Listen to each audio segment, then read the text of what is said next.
First and foremost, one of the biggest upsets we have over the weekend, and of course, your boy not looking happy, is he? Not looking happy. The only thing I got to say about this is Liverpool's in first place. Is this a fluke? Is this a freak? Is this like they're going to lose games? This has been the first time in 30 some odd games that they lost at home. This does happen from time to time with good teams, or is there something more to worry about here? I think we see this every time City win the league. They always have the odd loss to a team like Bournemouth in it. I think in the past they've lost to teams like Crystal Palace and then gone on to win the league. So I think it's just one of those. They always seem to end with 1, 2, 3 losses by the end of the campaign, and it's never the teams you'd think. It's never really like an Arsenal or a Liverpool. A lot of the time, it is just a Bournemouth sort of come out of nowhere and sneak a win. I think it's just a one-off. It happens sometimes. They had a bad day, but in terms of the league, I don't think it's not really done too much damage to them. They're still quite close to Liverpool. I think Arsenal are the team that are in bigger trouble after this weekend than City, despite this loss. I would agree with that. We're going to get into Arsenal a little bit later. It's looking more and more like they're not going to be competitive for the number 1 spot every single week. How much do you think the Kyle Walker injury is playing into the loss today, or is this again? Are you going to stick with the story that this is just big teams loses little teams once in a while? That happens, even great teams.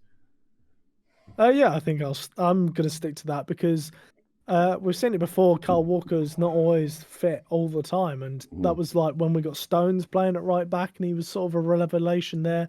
Manuel Akanji's done really well playing that position before, and so I think that's like the beauty of the versatility with Pep Guardiola is someone like Walker goes out, we've seen it time and again. He's always managed to replace them in sort of different ways, and so I don't think Walker is that big of a loss because we've seen City doing so well without him in the past. You're seeing, I'm noticing a trend. I saw a guy make a YouTube video about it. Another toothless display by Erling Haaland. You can't look. He's a one-dimensional player. We know that, but he's probably the most dominant player at that position, at that one dimension.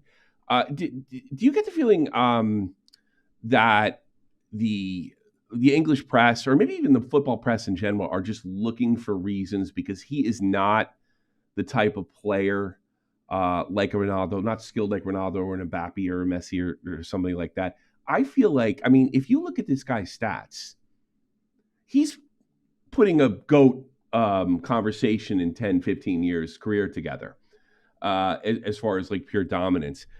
I do realize there are weaknesses in his game, but he does seem to overcome them with power. And whenever Man City does put a loss the first time in 11 months at home, they really seem to go after Erling Haaland. I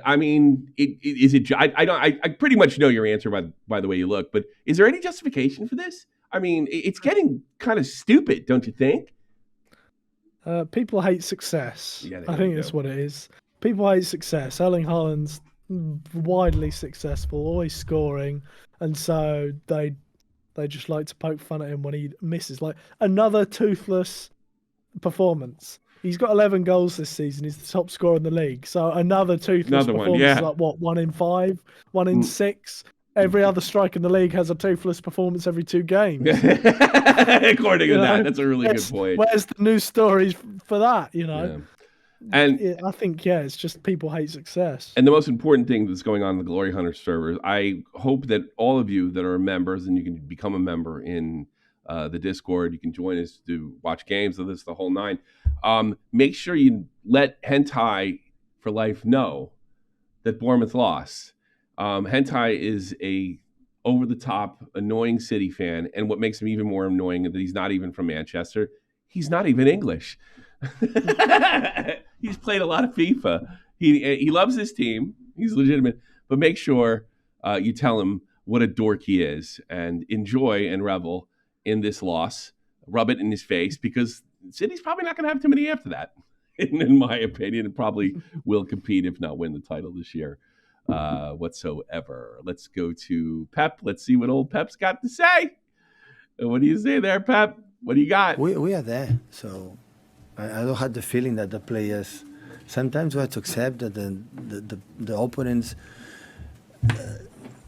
make you a type of game that sometimes you handle it, sometimes you are struggle a little bit, and today it happened. So congratulations to Bournemouth for the game they played. They had chances. The first half, in the first minute of the first half, the first minute of the second half, Ederson make a really, really good save. But our momentum that we had, even some chances in the first half, and in the first 10, 15 minutes, especially in the end, we had the chance to score 2 or 3 more goals. But today didn't happen.